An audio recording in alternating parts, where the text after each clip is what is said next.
Alô, alô, alô, alô.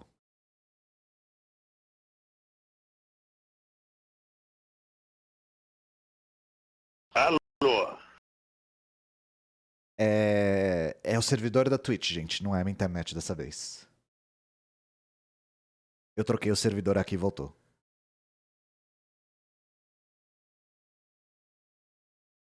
Eu vou pegar um pouco de água, rapidinho, e a gente já volta, tá? Só pra aproveitar. Não, tá caindo. Não. Tá instável ainda.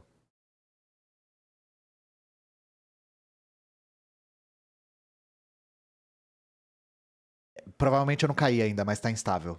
É. Pariu.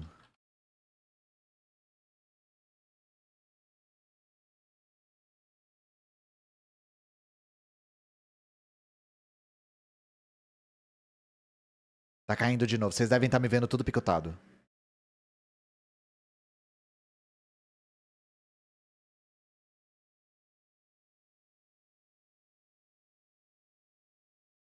Já tava. Quando eu tava lendo, tava picotando? Não, aqui eu tô vendo, tá ficando vermelho e verde assim. Tá tipo oscilando.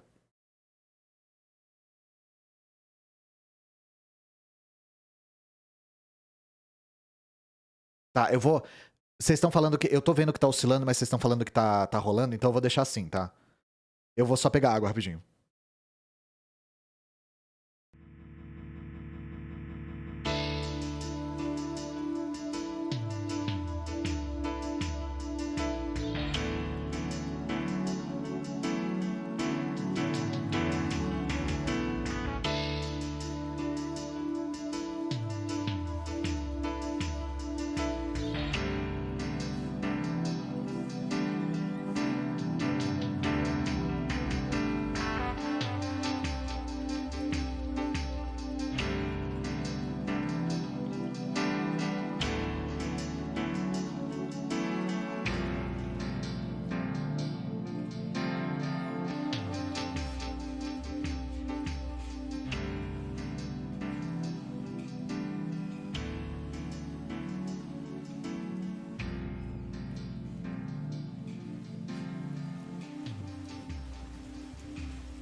Era pra eu trocar a vela do meu filtro quando desse 100 passadas.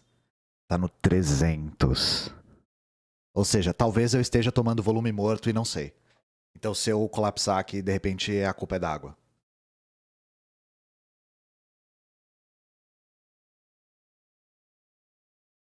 Tô tomando gimo, exatamente. Em cima do filtro mostra o número de quantas águas passaram.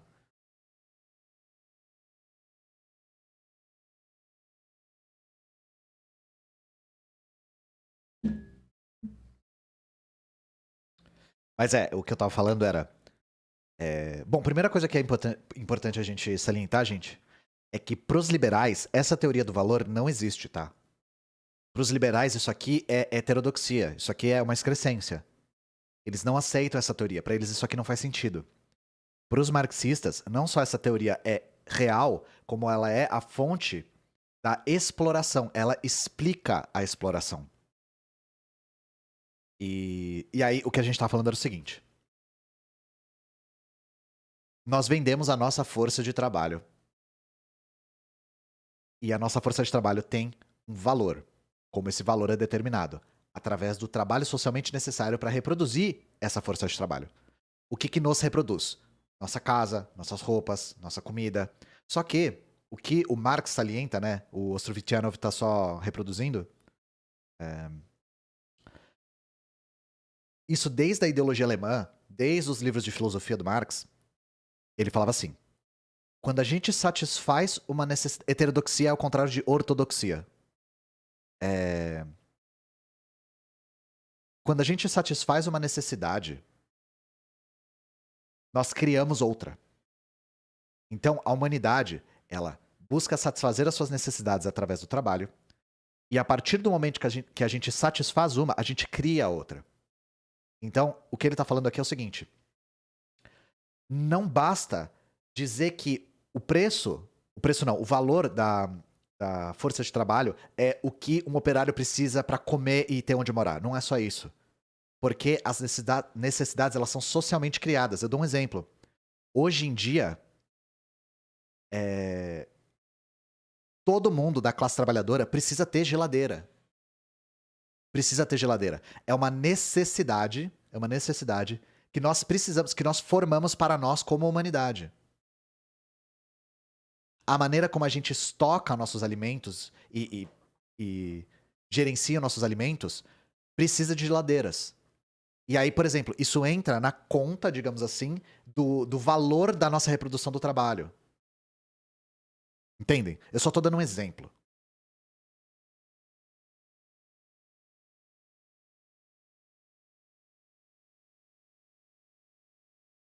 Gente, não dá corda pra galera que chega no chat jogando Cuba é pobre, Stalin matou milhões. A gente tá falando de capital aqui, tá? A gente tá falando de teoria econômica. Não morde a isca não, não morde a isca não. Deixa o cara. Eu não vou nem banir, deixa ele aí. Vamos estudar aqui, que tá interessante.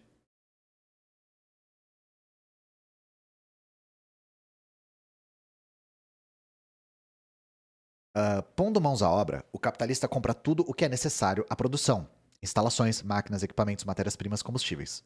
Em seguida, ele contrata os operários e tem início na empresa o processo de produção. Quando a mercadoria está fabricada, o capitalista vende-a. O valor de uma mercadoria pronta inclui, em primeiro lugar, o valor dos meios de produção que foram gastos, matérias-primas reelaboradas, combustível utilizado, determinada parte do valor das instalações, máquinas e equipamentos.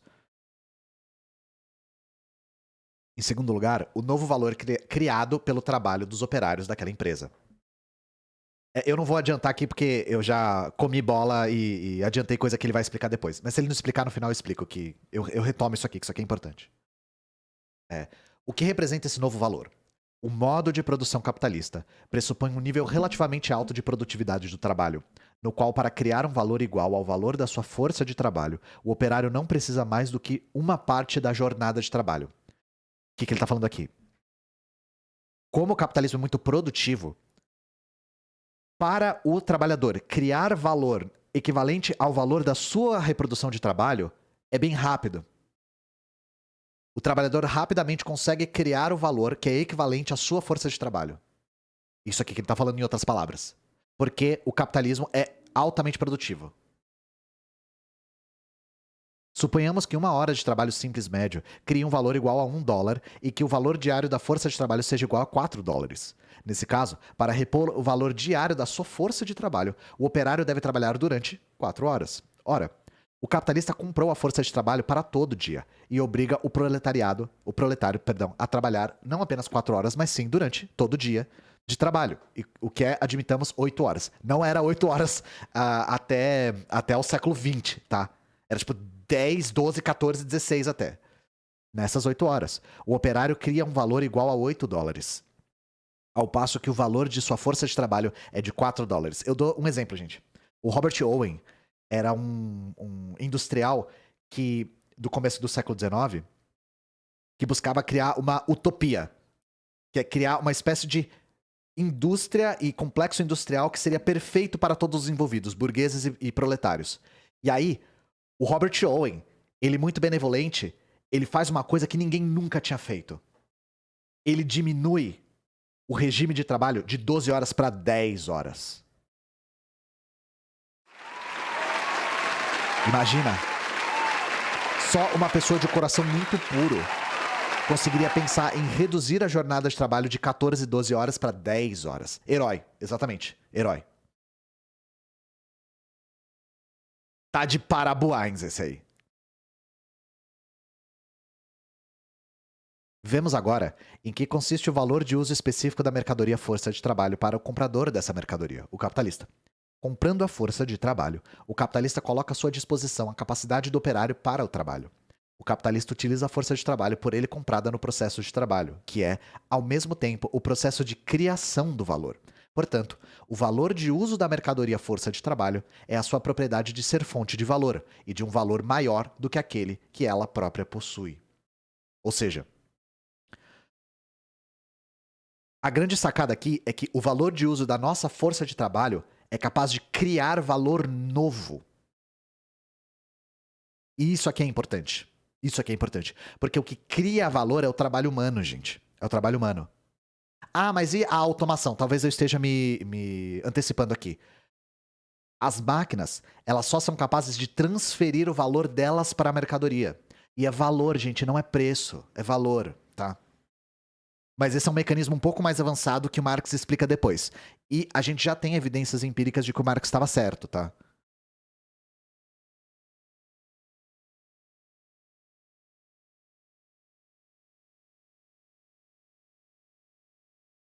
A produção da mais-valia, lei econômica fundamental do capitalismo. O valor da força de trabalho e o valor por ela criado no processo do seu emprego são duas grandezas distintas. A diferença entre essas duas grandezas é a premissa necessária para a exploração do capitalista. No nosso exemplo, o capitalista gasta 4 dólares na contratação do operário e recebe um valor de 8 dólares, criado pelo trabalho do operário. Ao capitalista reverte o capital inicialmente desembolsado, junto com um aumento ou um excedente igual a 4 dólares. Esse aumento constitui precisamente a mais-valia. Ou mais-valor. A mais-valia é o valor criado pelo trabalho do operário assalariado acima do valor da sua força de trabalho e do qual o capitalista se apropria gratuitamente. Dessa maneira, a mais-valia é o resultado do trabalho não pago do operário. O dia de trabalho na empresa capitalista divide-se em duas partes: o tempo de trabalho necessário e o tempo de trabalho suplementar. E o trabalho do operário assalariado divide-se também em trabalho necessário e trabalho suplementar. Durante o tempo de trabalho necessário, o operário reproduz o valor de sua força de trabalho e, durante o tempo de trabalho suplementar, cria a mais-valia. No capitalismo, o trabalho do operário constitui um processo de uso da mercadoria força de trabalho pelo capitalista, ou um processo em que o capitalista extrai a mais-valia do operário. O processo de trabalho no capitalismo caracteriza-se por duas particularidades fundamentais. Em primeiro lugar, o operário trabalha sob o controle do capitalista, ao qual pertence o trabalho do operário. Em segundo lugar, o capitalista pertence não apenas o trabalho do operário, como também o produto desse trabalho.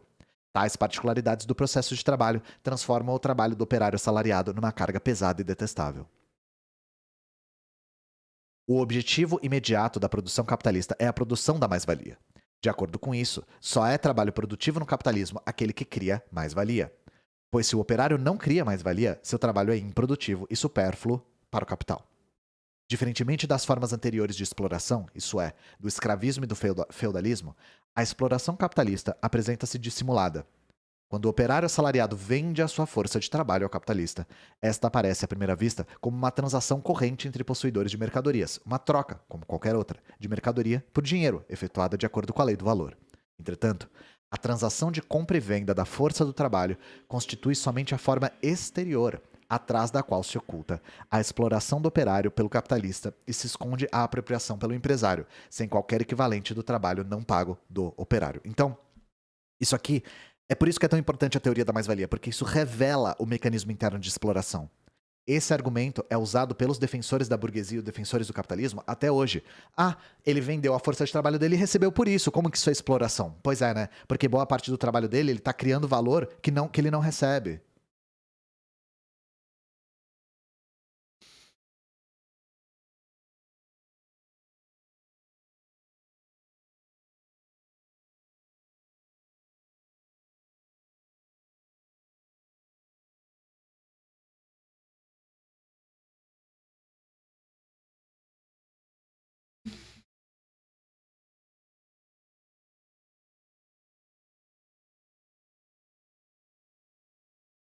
Na análise da essência da exploração capitalista, pressupomos que o capitalista, ao contratar o operário, paga-lhe todo o valor de sua força de trabalho, determinado pela lei do valor.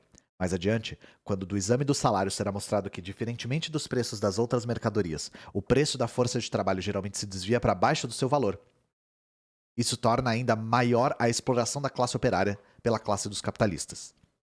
O capitalismo oferece ao operário a possibilidade de trabalhar e, consequentemente, de viver, mas somente na medida em que trabalhe gratuitamente para o capitalista durante uma certa quantidade de tempo. Saindo de uma empresa capitalista, o operário, na melhor das hipóteses, irá cair em outra empresa capitalista, onde será submetido a uma exploração igual ou ainda maior. Desmascarando o sistema do trabalho assalariado como um sistema de escravidão assalariada, dizia Marx que se o escravo romano estava sujeitado por cadeias, o operário assalariado está atado ao seu próprio proprietário por grilhões invisíveis. Esse proprietário é a classe dos capitalistas em seu conjunto. A mais-valia, criada pelo trabalho não remunerado dos operários assalariados, é a fonte comum dos ingressos não originados do trabalho próprio, percebidos por diferentes grupos da burguesia, industriais, comerciantes, banqueiros e também pela classe dos proprietários de terra. O trabalho suplementar não é uma invenção do capital. Por lei da parte, onde quer que a sociedade seja formada por exploradores e explorados, a classe dominante suga o trabalho suplementar das classes exploradas. O senhor de escravos e o senhor feudal, nas condições do domínio da economia natural, empregavam a parte esmagadora do produto suplementar do trabalho dos escravos e dos servos na satisfação imediata das suas necessidades e dos seus caprichos. Diferentemente dos senhores de escravos e feudais, o capitalista transforma todo o produto do trabalho suplementar dos operários assalariados em dinheiro. Parte desse dinheiro é gasto pelo capitalista na compra de artigos de consumo e de objetos de luxo, mas outra parte ele faz retornar ao negócio como capital adicional, que proporcionará uma nova mais-valia. Por isso, segundo as palavras de Marx, o capital revela uma voracidade verdadeiramente canina pelo trabalho suplementar. Abre aspas. O objetivo permanente da produção capitalista, diz Marx, consiste em, com um mínimo de adiantamento de capital, produzir o máximo de mais-valia ou de produto suplementar. Esse objetivo é atingido através da ampliação da produção e da crescente exploração do trabalho assalariado. A caça à mais-valia suscita uma encarniçada concorrência entre os capitalistas e conduz à ampliação cada vez maior da produção, ao desenvolvimento da técnica e ao crescimento das forças produtivas da sociedade burguesa. Nenhuma das formas anteriores de regime explorador, nem a escravidão e nem o feudalismo, possuiu tal força propulsora da ampliação da produção e do desenvolvimento da técnica. Ou seja, uma das coisas que é importante do modo de produção capitalista é que ele está em constante aperfeiçoamento. Mas é um aperfeiçoamento de exploração para aperfeiçoar a extração da mais-valia. Então não é um aperfeiçoamento em nome de atender às necessidades da humanidade. É um aperfeiçoamento em nome do acúmulo de capital. Só que os liberais vão dizer que, através do ímpeto pelo acúmulo de capital, automaticamente a burguesia acaba por sanar as necessidades humanas de maneira automática, de maneira natural. Ora, gente, isso proporciona um país que produz alimento para toda a população e tem 33 milhões de pessoas passando fome. É isso. Porque essa produção não é para atender às necessidades humanas. E se ela não se torna capital, ela é inutilizada. Essa é a contradição do capitalismo. Isso é um sistema e um modo de produção que não busca atender às necessidades materiais humanas, que busca acúmulo de capital. Esse acúmulo de capital ele tem consequências.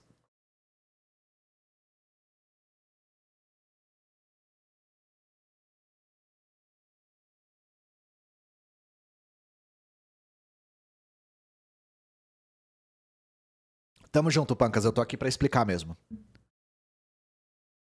Eu tenho que ter lido Marx pra alguma coisa, né?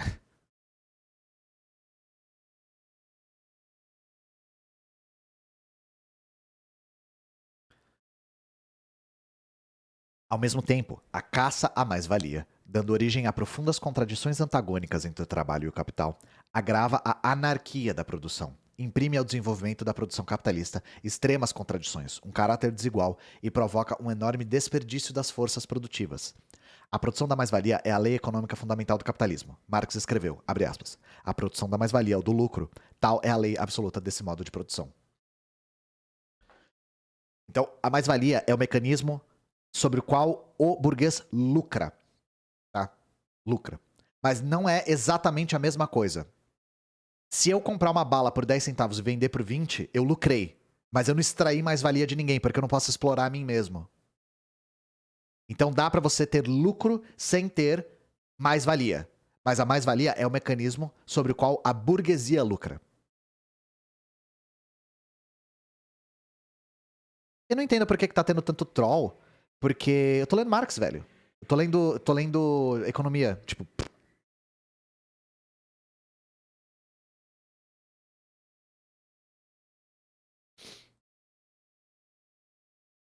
A essência dessa lei consiste em assegurar a criação da maior massa possível da mais-valia para os capitalistas, através da ampliação da produção, do desenvolvimento da técnica e da crescente exploração do trabalho assalariado.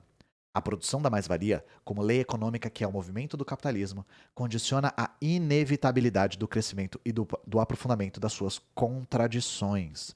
Lenin chamou a doutrina da mais-valia, doutrina aqui, gente, a palavra doutrina significa, ao pé da letra, conjunto de princípios. É que hoje, porque se fala em doutrinação, dá a ilusão de que doutrina é algo quase religioso, como se fosse uma catequese. Doutrina é conjunto de princípios. Era uma palavra muito mais usada antigamente. Eu vou pedir um favor para vocês, inclusive. Eu tô vendo muita pergunta no chat, mas eu não posso ficar pausando porque o texto é longo. Se alguém no chat manjar mais de economia política e puder responder os camaradas que estão com dúvidas, por favor, eu peço encarecidamente que eu faça. Porque a ideia... Aqui, doutrina não é dogma, exatamente.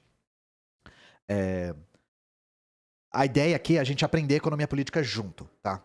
Então, se vocês puderem responder as perguntas dos camaradas do chat, eu ficaria agradecido, porque se eu interromper para responder uma pergunta, são 1000 pessoas que ficam esperando eu responder até eu voltar pro texto, entende?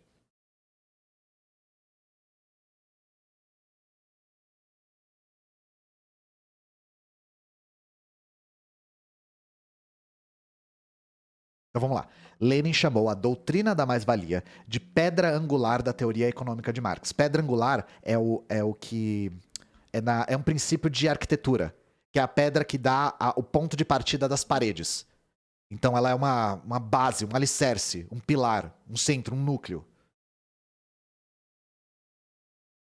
Revelando a essência da exploração capitalista, Marx assestou um golpe mortal nas afirmações dos economistas burgueses acerca da harmonia dos interesses de classe no capitalismo, e forneceu à classe operária uma poderosa arma ideológica em sua luta pela libertação do jugo do capital. Gente, isso aqui pra gente parece uma coisa um pouco óbvia. Parece óbvio que a burguesia e o proletariado têm interesses opostos, antagônicos, mas nem sempre foi assim, tá? Nem sempre foi assim. Antes do marxismo, não se tinha a clareza do antagonismo de classes entre burguesia e proletariado. Não se tinha clareza. E a gente consegue observar que não se tinha essa clareza através dos primeiros movimentos operários que surgiram.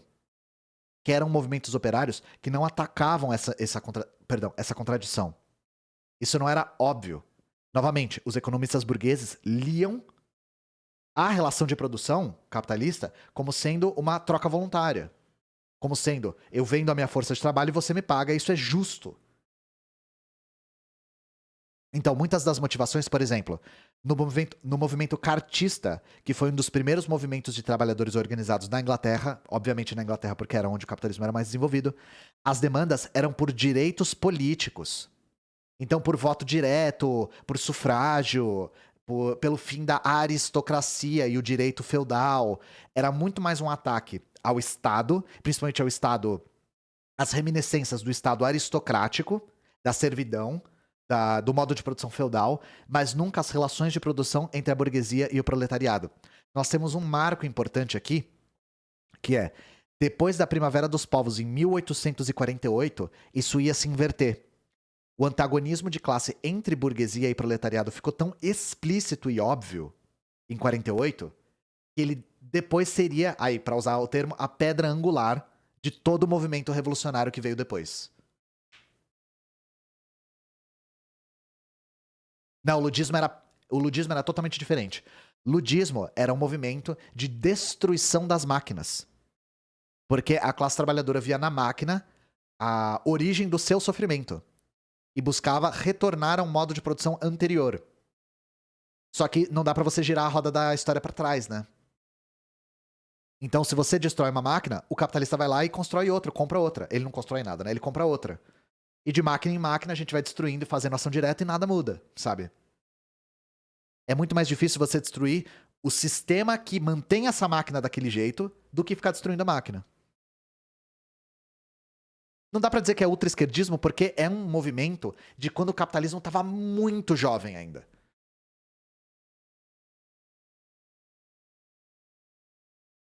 E vem do Ned Ludd. O Ned Ludd era uma figura que era uma espécie de arquétipo do operário do século XVIII, assim. Por isso, ludismo.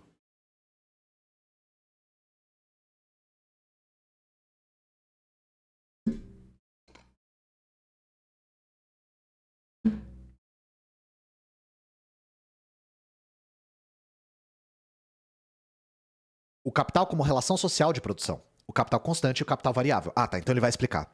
Lembra que eu tinha falado, eu vou ver se ele vai falar isso, senão eu tô me antecipando? É isso aqui que eu queria falar. Os economistas burgueses consideram o capital qualquer instrumento de trabalho, qualquer meio de produção, a começar pelo pau e a pedra do homem primitivo. Semelhante definição do capital tem por fim ocultar a essência da exploração do operário pelo capitalista, apresentar o capital sobre o aspecto de uma condição eterna e imutável da existência de qualquer sociedade humana. Isso aqui lembra alguém, gente? Esse texto é da década de 50. Essa definição de capital lembra alguém?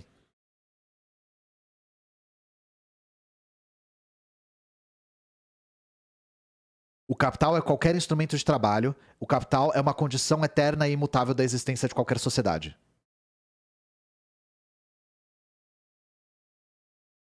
Isso aqui lembra o argumento dos ultralibertários, dos anarcocapitalistas.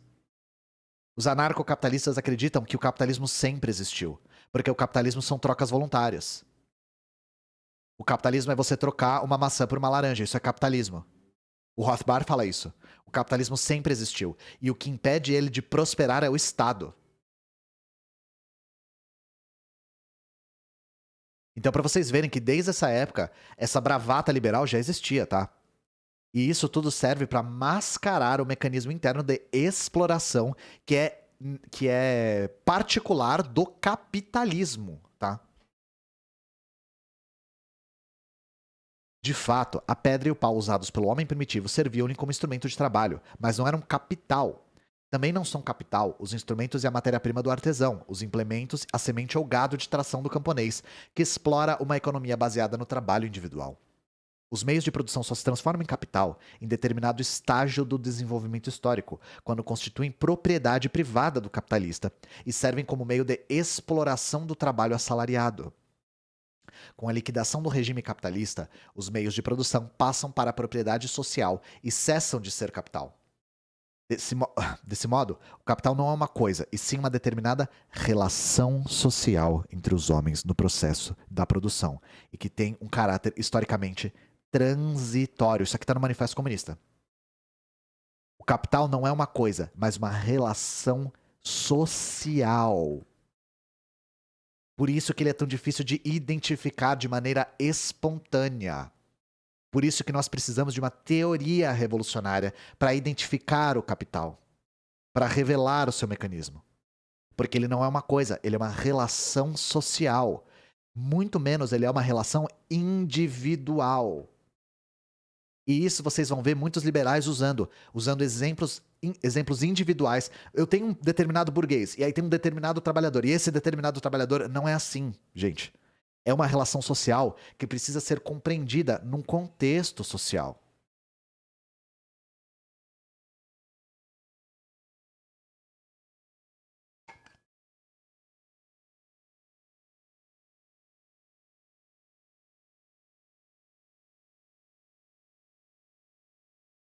Então o capital, ele abarca todas essas relações sociais. O trabalho assalariado, a extração de valor, a propriedade privada, o dinheiro, a circulação da mercadoria. Tô bebendo água vencida, exatamente.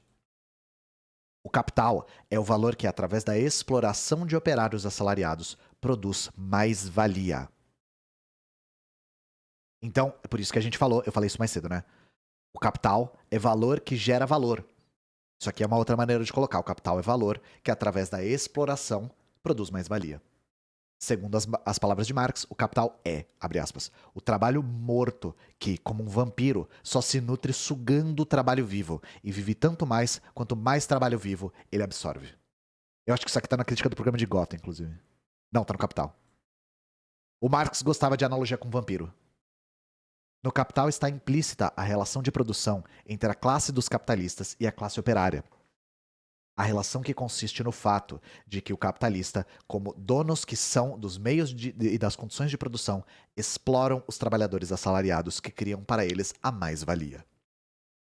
Essa relação de produção, como todas as demais relações de produção da sociedade capitalista, assume a forma de relação entre coisas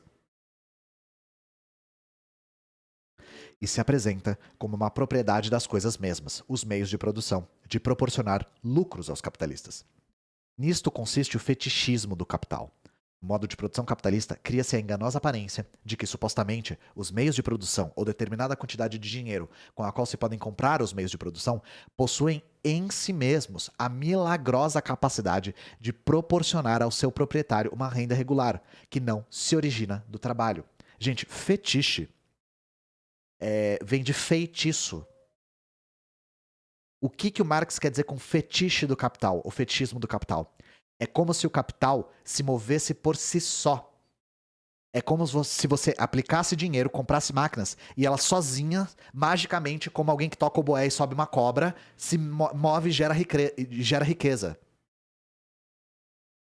É isso que o Marx está querendo dizer com fetiche do capital.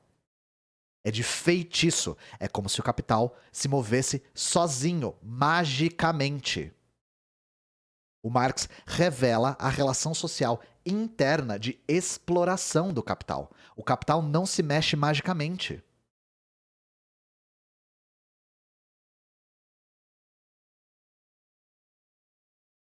As diferentes partes do capital não desempenham o mesmo papel no processo de formação do valor do produto saído da empresa capitalista. O empresário gasta determinada parte do capital na construção das instalações fabris, na aquisição de equipamentos e máquinas, na compra de matérias-primas, de combustível e dos materiais auxiliares.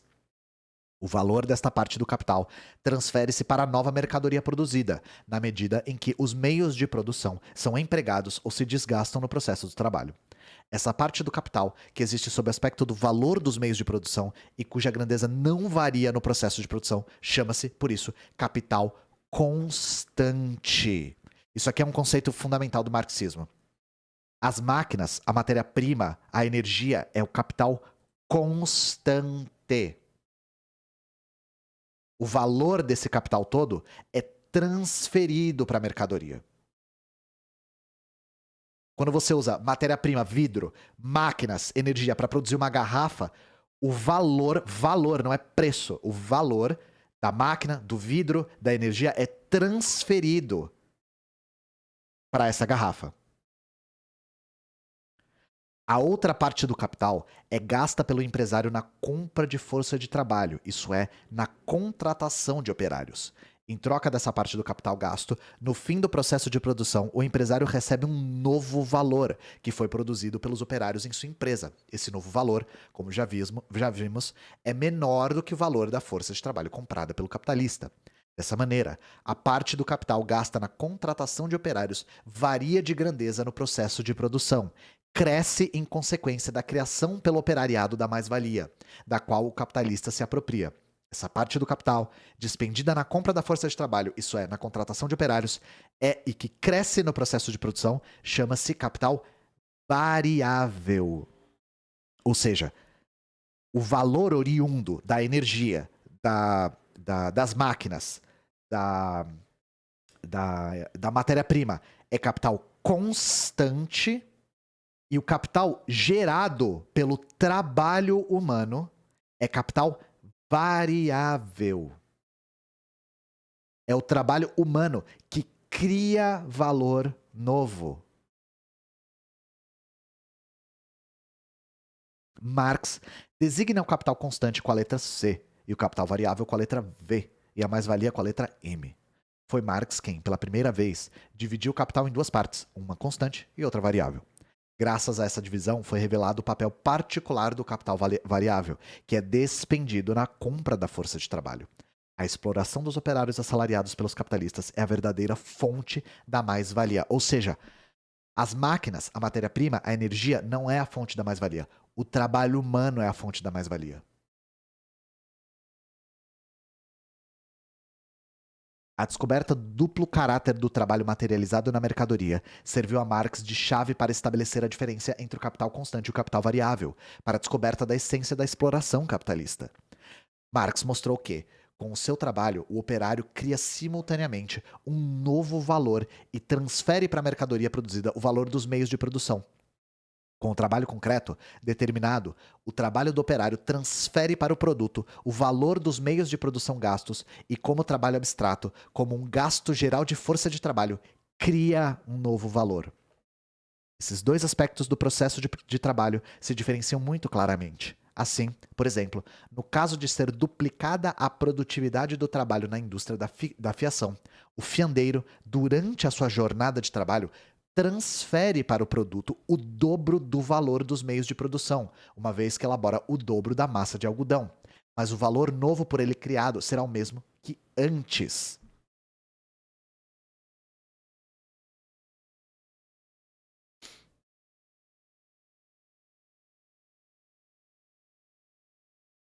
Como o valor gerado interfere no preço, eu acho que ele vai chegar nesse ponto. Se ele não chegar, eu te explico, Yuri. Mas isso é importante, porque isso fez o Marx chegar numa das conclusões mais fundamentais do Capital, que é a tendência de queda das taxas de lucro do capital, que novamente a gente consegue verificar empiricamente já.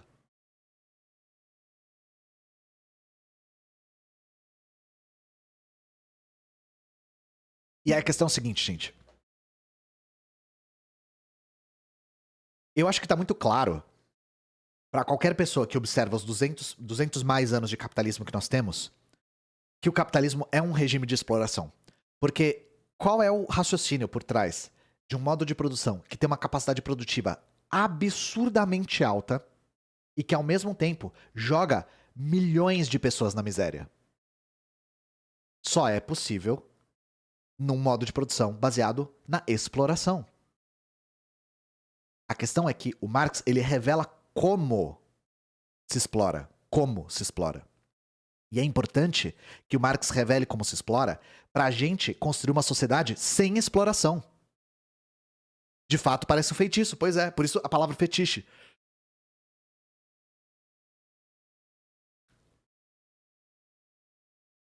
A taxa de mais-valia. O grau de exploração do operário pelo capitalista. Agora vai ser matemática, hein? O grau de exploração do operário pelo capitalista encontra sua expressão na taxa de mais-valia. Denomina-se taxa de mais-valia a relação entre mais-valia e o capital variável, isso é, M sobre V, expressa em porcentagem. A taxa de mais-valia mostra em que proporção o trabalho dispendido pelo operário divide-se em trabalho necessário e trabalho suplementar, ou, em outras palavras, que parte do dia de trabalho proletário gasta na reposição do valor da sua força de trabalho e que parte do dia de trabalho ele trabalha de graça para o capitalista. Marx designa a taxa de mais-valia pela letra M'. Desse modo, M' é igual a M sobre V. No tempo dado anteriormente, no item A força de trabalho como mercadoria desse capítulo, a taxa de mais-valia expressa em porcentagem é a seguinte: M' é igual a M sobre V, igual a 4 dólares. 4 dólares vezes 100 igual a 100%. Aqui, a taxa de mais-valia é igual a 100%. Isso significa que, no caso em apreço, o trabalho do operário divide-se em partes iguais em trabalho necessário e trabalho suplementar. Ou seja, o operário só trabalhou o suficiente para repor a sua força de trabalho. Com o desenvolvimento do capitalismo, cresce a taxa de mais-valia, que exprime a elevação do grau de exploração do proletariado pela burguesia. Ainda mais rapidamente cresce a massa de mais-valia, uma vez que aumenta o número de operários assalariados explorados pelo capital. No artigo Os Salários dos Operários e os Lucros dos Capitalistas na Rússia, escrito em 1912, Lenin fez o seguinte cálculo, que mostra o grau de exploração do proletariado da Rússia de antes da Revolução. Segundo os resultados de um inquérito oficial nas fábricas realizado em 1908, e no qual, obviamente, eram exageradas as cifras indicativas dos salários dos operários, e diminuídas as proporções dos lucros dos capitalistas, os salários dos operários ascendia a 555,7 milhões de rublos, enquanto os lucros dos capitalistas iam a 568,7 milhões de rublos. O número total de operários das empresas de grande indústria fabril, objeto do inquérito, era de 2 milhões e 254 mil. Portanto, o salário médio de cada operário era igual a 246 rublos por ano. E, ao mesmo tempo, cada operário proporcionava, em média, ao capitalista 252 rublos de lucro anualmente. Ou seja, praticamente metade do valor, mais da metade do valor que o operário russo criava ia pro bolso da burguesia. E só a outra metade ficava com ele para ele se reproduzir materialmente. Consequentemente, na Rússia czarista, o operário trabalhava menos da metade do dia de trabalho para si e mais da metade para o capitalista. A produção da mais-valia absoluta, o dia de trabalho e seus limites, a luta pela diminuição do dia de trabalho.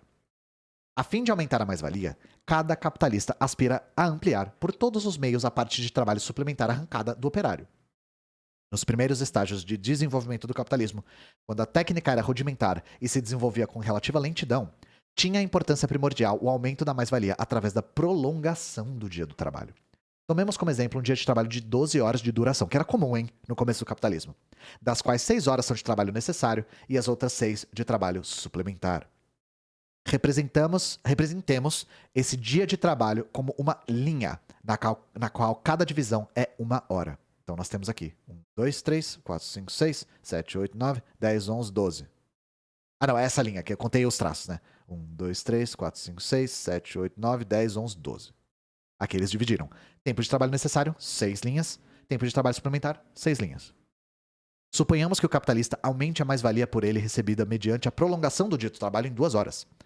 Em tal caso, o dia do trabalho teria a seguinte representação gráfica. O dia de trabalho, 14 horas. 6 horas, aumentou aqui 8 horas. A grandeza do tempo de trabalho suplementar aumenta em consequência da prolongação absoluta do dia de trabalho, em seu conjunto, enquanto permanece invariável o tempo de trabalho necessário. A mais-valia produzida mediante a prolongação da jornada de trabalho chama-se de mais-valia absoluta. Ou seja, por que mais-valia absoluta? Porque literalmente o trabalhador trabalhou mais tempo. É só isso. Ele trabalhou mais tempo e gerou mais valor. Ele gerou mais mais-valia. É isso. É a forma mais simples de mais-valia.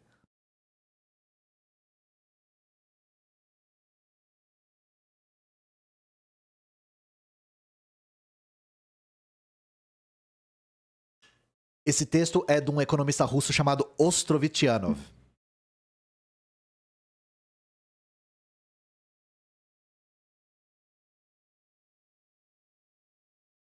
Na corrida pela elevação da taxa de mais-valia, os capitalistas empenham-se em dilatar desmesuradamente o dia do trabalho. Chama-se dia de trabalho, aquela parte do dia durante a qual o operário encontra-se na empresa à disposição do capitalista.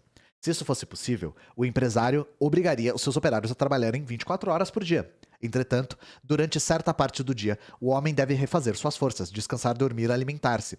Isso impõe limites físicos ao dia do trabalho. Além desses, o dia de trabalho também possui limites morais, uma vez que o operário precisa de tempo para a satisfação das suas necessidades culturais e sociais. Manifestando uma fome canina de trabalho suplementar, o capital não quer levar em conta não só os limites morais, mas nem mesmo os limites físicos do dia do trabalho. Segundo as palavras de Marx, o capital é impiedoso em relação à vida e à saúde do operário.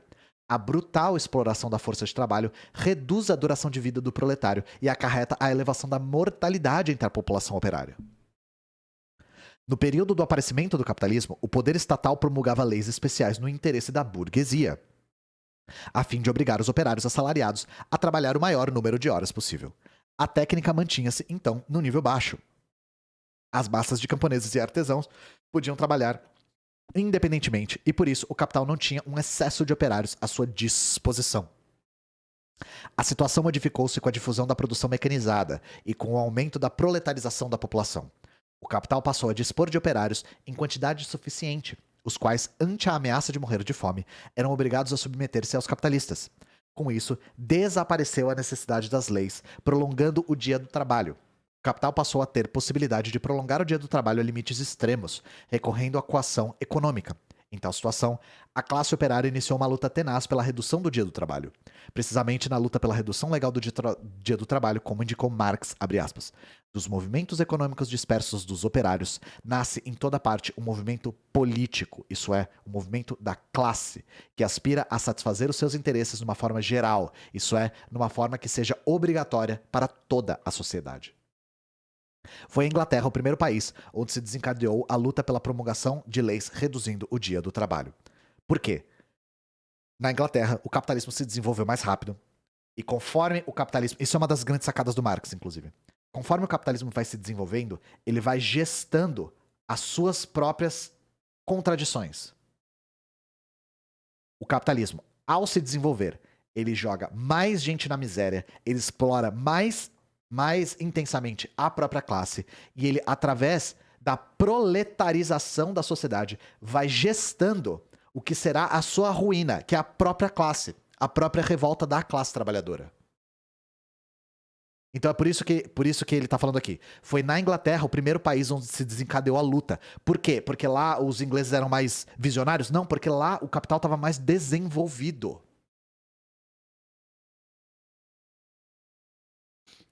Como fruto de uma prolongada luta, os operários ingleses conseguiram que fosse promulgada em 1833 uma lei fabril que reduziu o trabalho das crianças de até 13 anos para 8 horas e o trabalho de adolescentes de 13 a 18 anos para 12 horas. Em 1844, foi promulgada outra lei, reduzindo o trabalho feminino para 12 horas e o das crianças para 6 horas e meia. Na maioria dos casos, o trabalho das mulheres e crianças era utilizado juntamente com o trabalho dos homens. Por isso, nas empresas abrangidas pela legislação fabril, começou a difundir-se o dia do trabalho de 12 horas para todos os operários. Por uma lei de 1847, o trabalho dos adolescentes e das mulheres foi reduzido para 10 horas. Uma lei de 1901 estabeleceu a redução do dia do trabalho dos operários adultos para 12 horas nos 5 primeiros dias da semana e para 5 horas aos sábados. À medida que crescia a resistência dos operários, as leis de redução de dia do trabalho começaram a aparecer também em outros países capitalistas. Depois da promulgação de cada uma dessas leis, os operários tinham que travar uma luta tenaz para que fossem aplicadas. Só parênteses aqui. Para quem não sabe, o Dia do Trabalhador, que é o 1º de maio, foi decidido por conta de um protesto que teve nos Estados Unidos de operários que estavam lutando por redução da jornada de trabalho para 8 horas, inclusive. Luta particularmente árdua pela redução legal do tempo de trabalho desencadeou-se depois que a classe operária apresentou como seu lema de combate a reivindicação do dia do trabalho de 8 horas. Essa reivindicação foi apresentada em 1866 pelo Congresso Operário da América e pelo Congresso da Primeira Internacional, por proposta de Marx. A luta pelo estabelecimento do dia do trabalho de 8 horas tornou-se parte inseparável não só da luta econômica, como também da luta política do proletariado. Na Rússia czarista, as primeiras leis fabris apareceram em fins do século XIX. Depois das memoráveis greves do proletariado de São Petersburgo, uma lei de 1897 reduziu o dia de trabalho para 11 horas e meia. Segundo as palavras de Lenin, essa lei foi uma concessão imposta, arrancada em combate pelos operários russos e ao governo czarista. Às vésperas da Primeira Guerra Mundial, predominava na maioria dos países capitalistas desenvolvidos o dia do trabalho de 10 horas.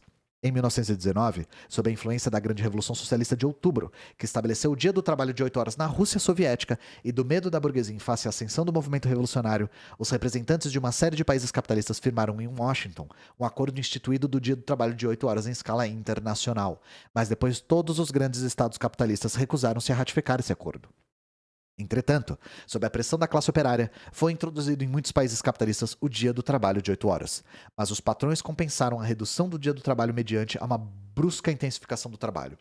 Numa série de países capitalistas, ao lado de uma extenuante intensificação do trabalho, subsiste um longo dia de trabalho, principalmente na indústria bélica. Nos países coloniais e dependentes, o proletariado sofre com os 2 dias de trabalho extremamente prolongados.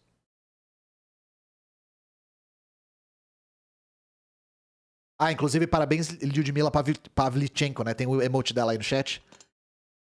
300 nazistas. Limpo.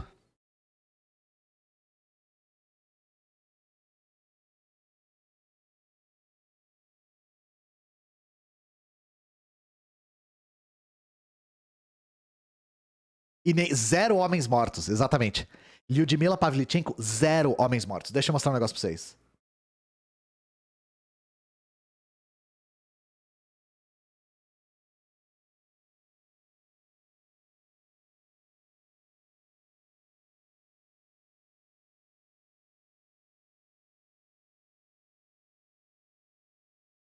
Deixa eu ver se tem no Spotify isso aqui.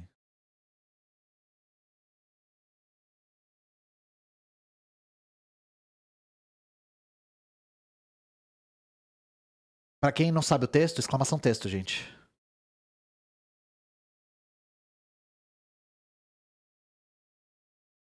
Vocês não acham extraordinário que tem 1000 pessoas me assistindo ler economia política? Eu acho.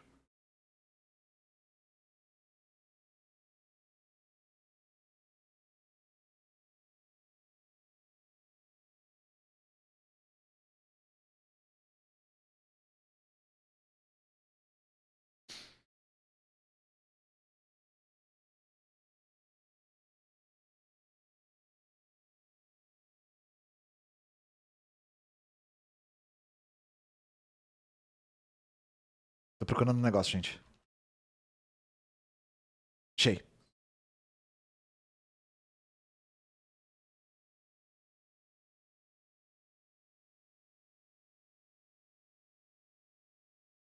Catch Jam, Catch Jam.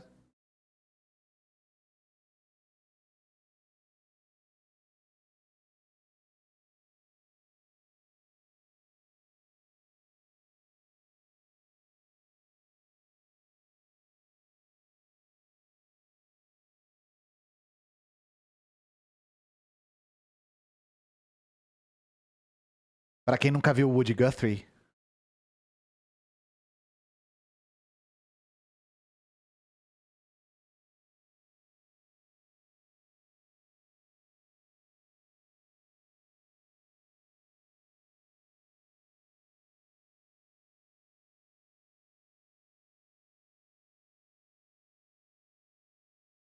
vocês já viram essa foto? Esta máquina mata fascistas no violão dele.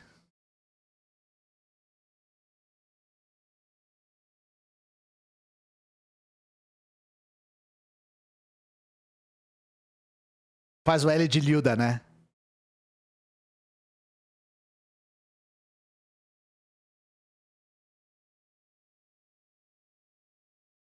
Tom Morello tá diferente, né?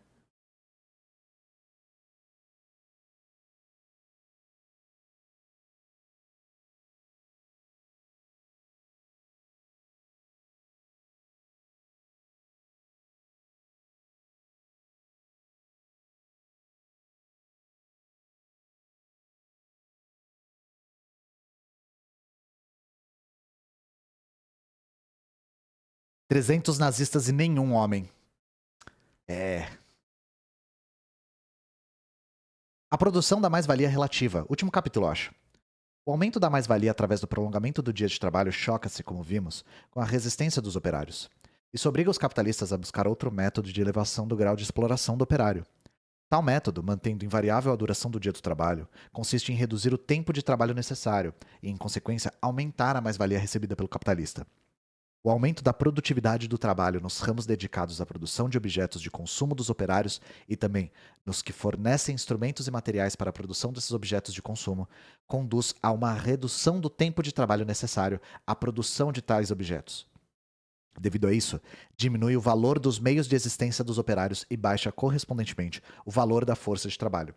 Se anteriormente eram gastas 6 horas na produção dos meios de existência do operário, agora, digamos, gastam-se apenas 4 horas. Em tal caso, o dia do trabalho passará a ter a seguinte representação gráfica.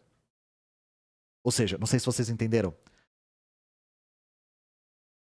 A força de trabalho é comprada de acordo com o que é necessário para a reprodução da força de trabalho, do operário. Agora imaginem que na sociedade como um todo, por uma série de razões, a reprodução da força de trabalho fica mais barata. O operário precisa gastar menos dinheiro para comprar o que é necessário para sua subsistência.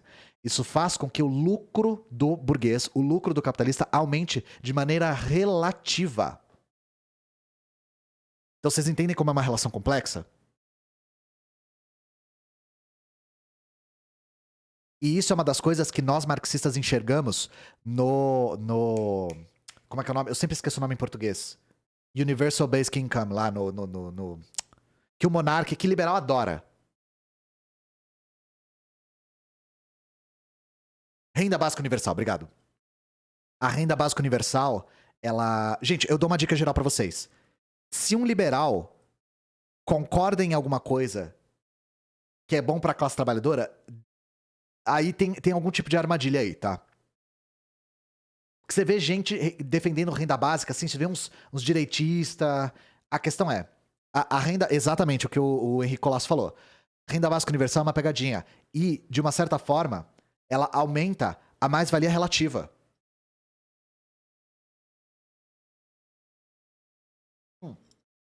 Eu não costumo colocar minhas lives de leitura no YouTube, mas tem um camarada colocando. Se o Vale do Silício defende alguma coisa, não é em favor da classe trabalhadora, tá? A renda básica universal ela tem uma série de armadilhas, não é só uma.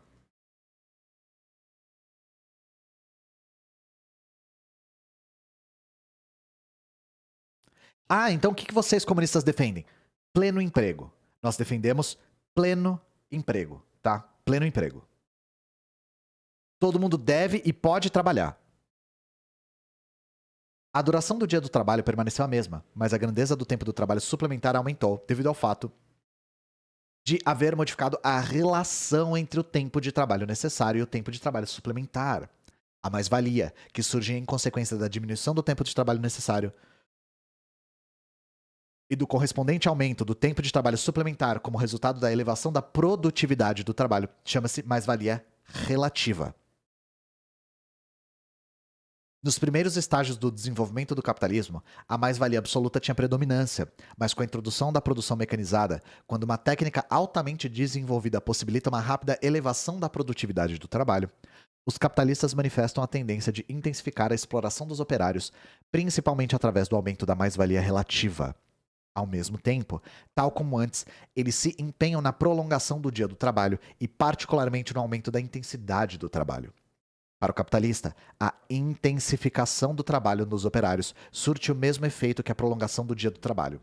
A prolongação do dia do trabalho de 10 para 11 horas ou a elevação da intensidade do trabalho de 1/10 proporciona-lhe o mesmo resultado. De outro lado, a intensificação do trabalho tem para o capitalista importância análoga à elevação da produtividade, conduz o crescimento do trabalho suplementar e, com isso, a modificação da correlação entre o trabalho necessário e o trabalho suplementar. A mais-valia extraordinária.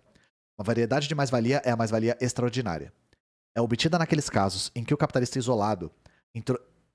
isolados introduzem em suas empresas máquinas e métodos de produção mais aperfeiçoados em relação àqueles empregados na maioria das empresas do mesmo ramo. Por esse meio, alguns capitalistas obtêm em suas empresas uma produtividade do trabalho mais elevada em relação às condições médias existentes naquele ramo de produção. Em consequência, o valor individual da mercadoria produzida nas empresas desses capitalistas revela-se inferior ao valor social dessa mercadoria. Mas, como o preço da mercadoria é determinado pelo seu valor social, esses capitalistas oferem uma taxa mais elevada de mais-valia em relação à taxa corrente. Isso aqui é muito interessante e não é uma coisa tão fácil de enxergar. Gente,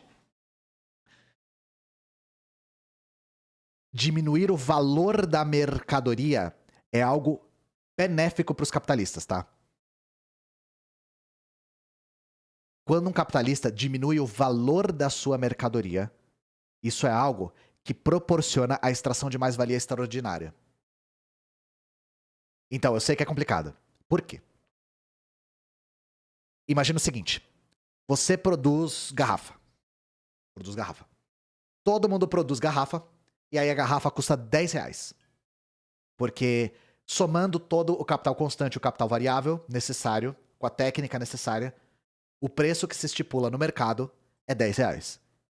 Imagina que um capitalista consegue, dentro da sua fábrica, elaborar um método, através de máquinas, por exemplo, de fabricar muito mais rápido. Então, em vez de fabricar 10 garrafas por minuto, ele fabrica 20. Isso faz com que a garrafa fique mais barata. E aí diminui o valor o valor da garrafa fica menor porque ela foi produzida mais rápida. Com mais técnica.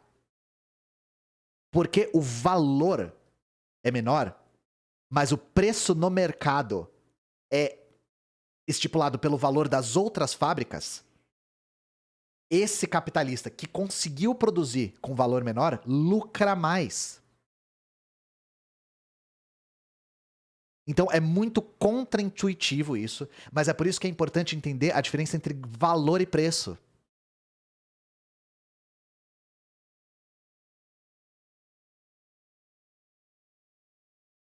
Exato, diminuir o preço não é necessariamente bom, mas diminuir o valor é. É valor que a gente tá falando. E aí eu dei o exemplo esses dias. Se eu produzir uma cadeira sozinho com as minhas mãos e uma fábrica produzir uma cadeira idêntica com as máquinas, o valor da cadeira feita na fábrica é menor. Mas é valor, gente. Porque o valor é determinado pelo tempo de trabalho socialmente necessário. O tempo de trabalho socialmente necessário para produzir a cadeira na fábrica foi bem menor. Exatamente. Valor como trabalho socialmente necessário. Não é preço.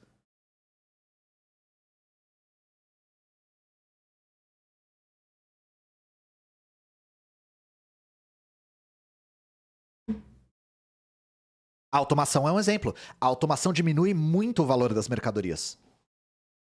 Vale menos porque requer menos horas de trabalho. Só que aí, provavelmente ele vai continuar explicando aqui. Conforme surge uma inovação técnica numa fábrica, as outras fábricas ou vão quebrando ou vão se adequando. Então rola essa corrida pelo aperfeiçoamento técnico. Ou se torna um monopólio também, isso é possível.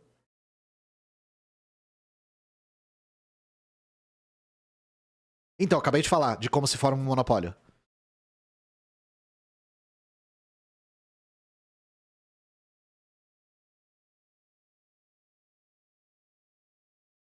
Tomemos os seguinte exemplo, perdão.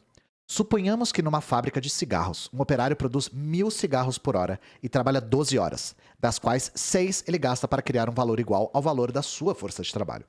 Se for introduzida na fábrica uma máquina que duplica a produtividade do trabalho, nesse caso o operário trabalhando as mesmas 12 horas que antes, produz já não 12.000 cigarros, mas 24.000. Oh. Ah, é 1.000, eu falei 10.000 aqui? Se eu falei 10.000 aqui, desculpa. É 1.000 cigarros por hora, 12.000 cigarros por dia, 12 horas de trabalho. O salário do operário é reposto por uma parte do valor novo criado, valor cristalizado, descontando-se o valor da parte do capital constante transferido ao produto. Em 6.000 cigarros, novamente, o capital constante, máquina, energia elétrica, matéria-prima, o valor disso é transferido para a mercadoria, transferido. O que cria valor novo é o trabalho humano. Isso é, no produto de 3 horas de trabalho. Com o industrial, fica a outra parte do valor novo criado, valor cristalizado, descontando-se o valor da parte do capital constante transferido ao produto. Novamente, a mesma coisa que eu falei. Em 18.000 cigarros, isso é no produto de 9 horas de trabalho. Desse modo, verifica-se uma redução do tempo de trabalho necessário e uma correspondente prolongação do tempo de trabalho suplementar. Isso é relativo, porque o trabalhador trabalha exatamente as mesmas 12 horas. Para repor o valor da sua força de trabalho, o operário já não gasta 6 horas, mas 3. Seu trabalho suplementar cresceu de 6 para 9 horas. A taxa de mais-valia terá triplicado. Por quê? Porque a fábrica conseguiu ser mais produtiva.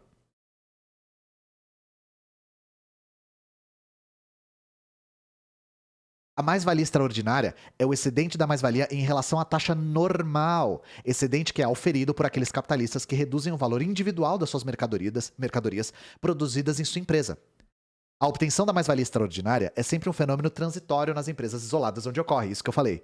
Mais cedo ou mais tarde, a maioria dos industriais do mesmo ramo introduz nas suas empresas as novas máquinas, e os que não tiverem capital bastante para fazê-lo arruinam-se na luta de concorrência. Como resultado disso, diminui o tempo socialmente necessário para a produção de uma determinada mercadoria, reduz o valor dessa, e o capitalista que se antecipou aos demais no emprego do aperfeiçoamento técnico cessa de receber a mais-valia extraordinária. Todavia, tendo deixado de existir numa empresa, a mais-valia extraordinária surge em outra, onde tenham sido introduzidas novas máquinas ainda mais aperfeiçoadas. Isso é uma caminhada. Cada capitalista cuida apenas do seu próprio enriquecimento, mas como resultado final das ações dispersas dos diferentes empresários, aperfeiçoa-se a técnica e se desenvolvem as forças produtivas da sociedade capitalista.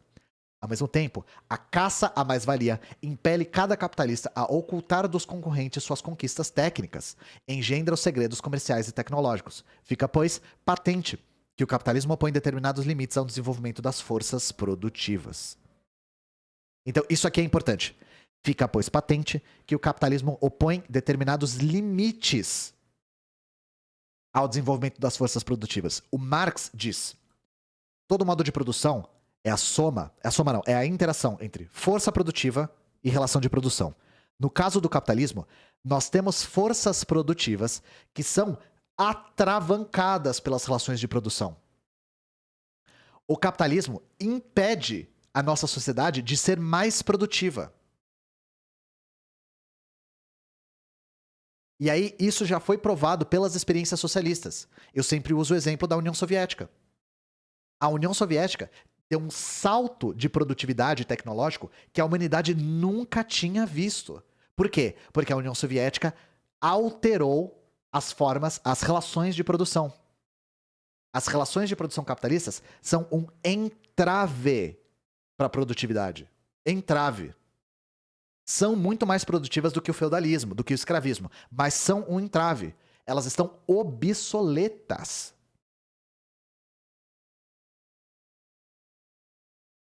O desenvolvimento das forças produtivas no capitalismo processa-se sob uma forma contraditória. Os capitalistas só empregam novas máquinas quando isso determina a elevação da mais-valia. A introdução de novas máquinas é a base para elevar por todos os meios o grau de exploração do proletariado. O progresso da técnica realiza-se ao preço de incontáveis privações e sofrimentos de muitas gerações da classe operária. É assim, da maneira mais rapace, que o capitalismo trata a principal força produtiva da sociedade, a classe operária, a massa trabalhadora. A estrutura de classes da sociedade capitalista, o Estado burguês. Os modos de produção escravista e feudal caracterizavam-se por uma estratificação da sociedade em diferentes classes e estados, o que criava uma complexa estrutura hierárquica de sociedade. A época burguesa simplificou as contradições de classe e substituiu as diferentes formas de privilégios hereditários e da dependência pessoal pelo poder impessoal do dinheiro, pelo ilimitado despotismo do capital. No modo de produção capitalista, a sociedade cinde-se cada vez mais em dois campos hostis, em duas classes contrapostas, a burguesia e o proletariado. A burguesia é a classe que possui os meios de produção e utiliza-os para a exploração do trabalho assalariado. A burguesia é a classe dominante na sociedade capitalista. O proletariado é a classe dos operários assalariados, privados dos meios de produção e por isso obrigados a vender a sua força de trabalho aos capitalistas. À base da produção mecanizada, o capital submeteu completamente a si o trabalho assalariado. Para a classe dos operários assalariados, a condição proletária tornou-se uma sina para a vida inteira. Devido à sua situação econômica, o proletariado é a classe mais revolucionária.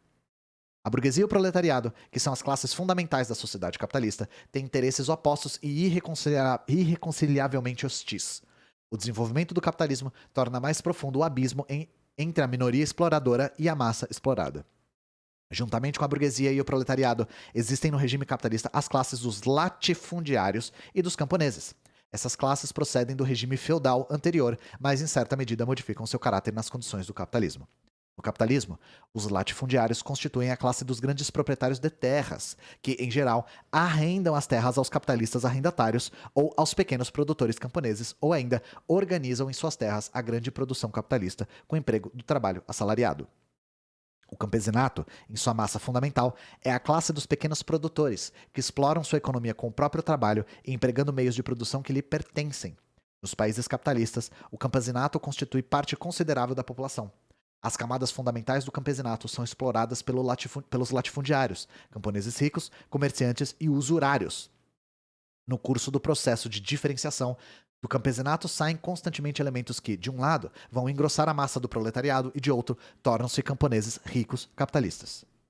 Ademais, existem na sociedade capitalista numerosas camadas de pequena burguesia urbana e também da intelectualidade trabalhadora. O Estado burguês, que veio substituir o Estado feudal em consequência da Revolução Burguesa, constitui nas mãos dos capitalistas um instrumento de submissão e opressão da classe operária, do campesinato e de todos os trabalhadores. O Estado burguês é o comitê executivo da classe dos capitalistas. As formas dos estados burgueses são muito variadas, mas, por sua essência, todos esses estados são uma ditadura da burguesia. As constituições burguesas têm por objetivo a consolidação da ordem social desejável e vantajosa para a classe possuidora. O Estado burguês declara sagrada e inviolável a propriedade privada sobre os meios de produção, a base do regime capitalista.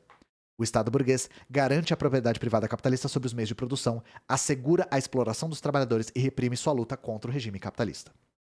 O Estado burguês reprime as massas populares por intermédio do seu aparelho administrativo, da polícia, do exército, dos tribunais, dos cárceres, dos campos de concentração e de outros meios de violência. O complemento necessário a esses meios de violência é a ação ideológica, com a ajuda da qual a burguesia mantém seu domínio. Trata-se da imprensa burguesa, do rádio, do cinema, da ciência, das artes e da igreja. De vez que os interesses da classe dos capitalistas contrapõem-se violentamente aos interesses da esmagadora maioria da população, a burguesia vê-se obrigada a dissimular por todos os meios o caráter de classe do seu Estado. A burguesia tenta apresentar esse Estado como se ele pairasse acima das classes, como se fosse de todo o povo, sob o aspecto de um Estado de democracia pura. Na realidade, porém, a liberdade burguesa é a liberdade para o capital explorar o trabalho alheio. A igualdade burguesa é uma aparência que oculta a desigualdade de fato existente entre exploradores e explorados, entre a sociedade e a fome, entre os proprietários dos meios de produção e a massa de proletários que possui apenas sua força de trabalho. À medida que cresce a grande produção capitalista, aumenta o número de proletários que cada vez mais tomam consciência dos seus interesses de classe, desenvolvem-se politicamente e organizam-se para a luta contra a burguesia. Lenin indicou que, abre aspas, a classe operária não pode travar a luta por sua libertação sem se empenhar em influir sobre os assuntos estatais, sobre a direção do Estado e sobre a promulgação das leis.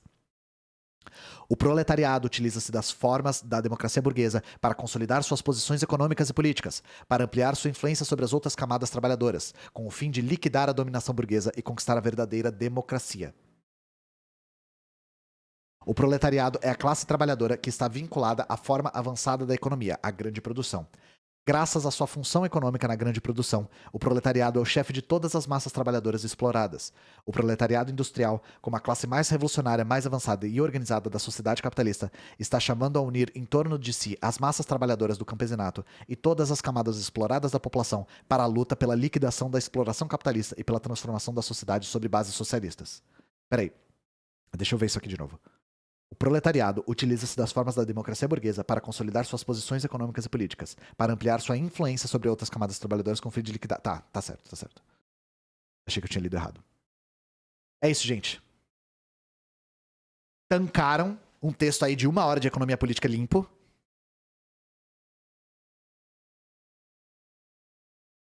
Muita coisa aqui que ficou no ar, né? Slap. Slap. Muita coisa que ficou não explicada, obviamente, mas o livro tem 1000 páginas, né? 1000 páginas. Ah, tá com 1 hora, mas tá com mais. Deve estar com 2 horas a live já, porque caiu.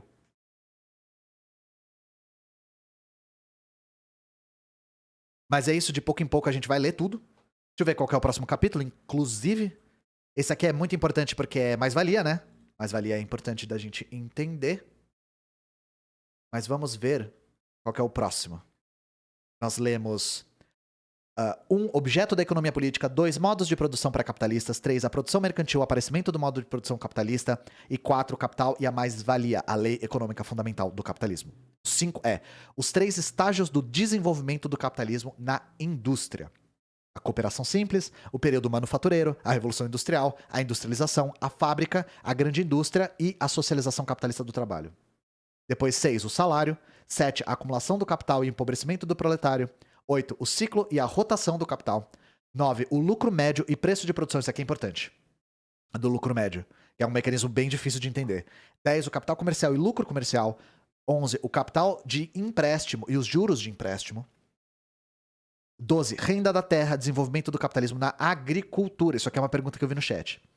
13. A reprodução do capital social e a renda nacional. 14. As crises. Aí, próxima parte. É outro livro, né? Começa com capitalismo monopolista, imperialismo. Capítulo 15, os traços fundamentais do imperialismo. Capítulo 16, sistema colonial. Capítulo 17, o lugar histórico do imperialismo. Capítulo 18, crise geral do capitalismo. Capítulo 19, o aprofundamento da crise geral do capitalismo após a Segunda Guerra. Aí aqui, outro modo de produção socialista. O período de transição do capitalismo ao socialismo. Traços fundamentais do período de transição: industrialização socialista, transformação social da agricultura, criação do sistema socialista de economia, propriedade social dos meios de produção, lei econômica fundamental do socialismo, lei de desenvolvimento planificado proporcional da economia, o trabalho social sob socialismo, a produção mercantil, a lei econômica, o cálculo econômico. Ó, isso aqui é boa, hein? O cálculo, como é que faz pra calcular, hein, chat? Capítulo 30, como é que calcula? Como é que calcula, chat? Como calcula?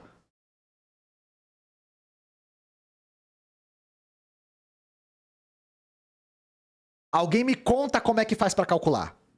É impossível calcular, chat.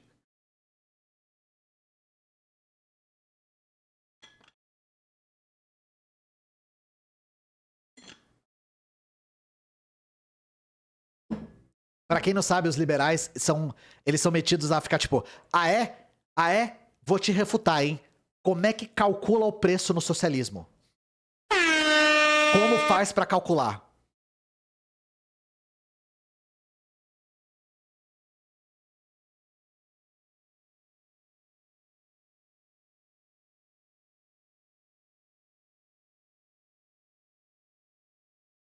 Mas é isso, meu chat. Deixa eu só agradecer a galera aqui. Fangerst, obrigado pelos 50 reais, velho. Gimo, obrigado pelos 23 reais. Mário Perran, muito obrigado pelo trabalho e dedicação. Adoro Soberana, muito obrigado pelos 20 reais.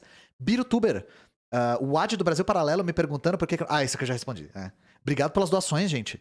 E deixa eu agradecer os subs que estão aqui, né? Porque pra quem não sabe, a lista ela para depois de um tempo. Então, Eldon Oliveira, João XD, Como Nerd, Lucas Lemes, obrigado pelos bits, El Marcos, Gabizinha997, Alan The French, Lucas, obrigado pelo presente, Linux Chips, obrigado pelo sub, querido, Augusto Colombo, Lucas Santos, Linux Chips, sigam o Linux Chips, inclusive, deixa eu dar até um shout-out aqui. Camarada Linux Chips, Lucas Santos, Uzag MG, Brian Storming, Banker do Evair, obrigado pelos 100 bits. Lucas, vários número. Lauren9999. Narquis, Naftola. RSK Zets. Clap92. Daniel Madruga, obrigado pelo presente. Toca da Foxy. Outrora Rafael Queiroz. Outro Rafael Queiroz, desculpa. Tá escrito outrora, velho. Outro Rafael Queiroz, obrigado. Obrigado pelos dois presentes. Rodolfo Olive, Flow Yart, Oblov23, Italoco, Alan Matos. Quem vai colar? Peraí. Quem vai colar no ato pelo Fora Bolsonaro nas periferias, que vai rolar no sábado. A UP que tá puxando aqui em SP vai em São Mateus. Alguém me manda o link pra mostrar aqui na tela? E Devine B, desculpa não agradecer os outros subs, gente, eu sei que tem mais, mas é que não aparece aqui na lista. E Eiglimar, obrigado pelo presente. Alguém tem um link pra mostrar aqui? Deixa eu abrir o Instagram da UP aqui.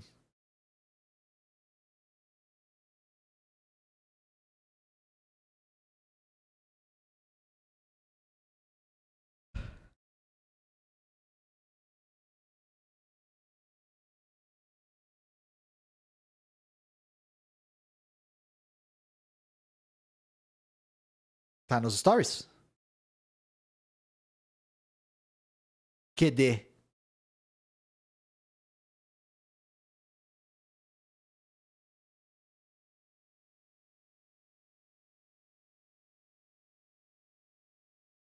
Tô procurando aqui, peraí.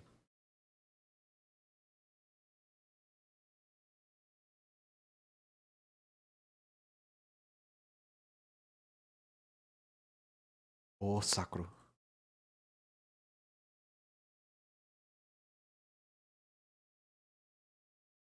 Aqui, obrigado.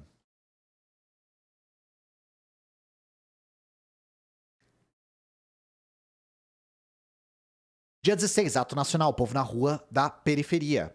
Rio de Janeiro, Madureira, Viaduto Negrão de Lima, 10 da manhã. Tem que ver um por um, gente, onde vai ser, mas entre em contato com o seu militante da UP local e pergunte onde vai ser, procura no Instagram e tal. E vamos engrossar essa porra, porque a gente precisa estar na rua. Com a iminência de um golpe.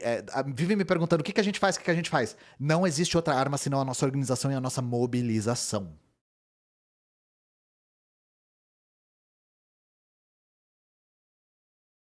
Mas é isso. Amanhã eu vou estar às 7 da noite no canal do Pedro, do Ateu Informa, que faz lives no YouTube.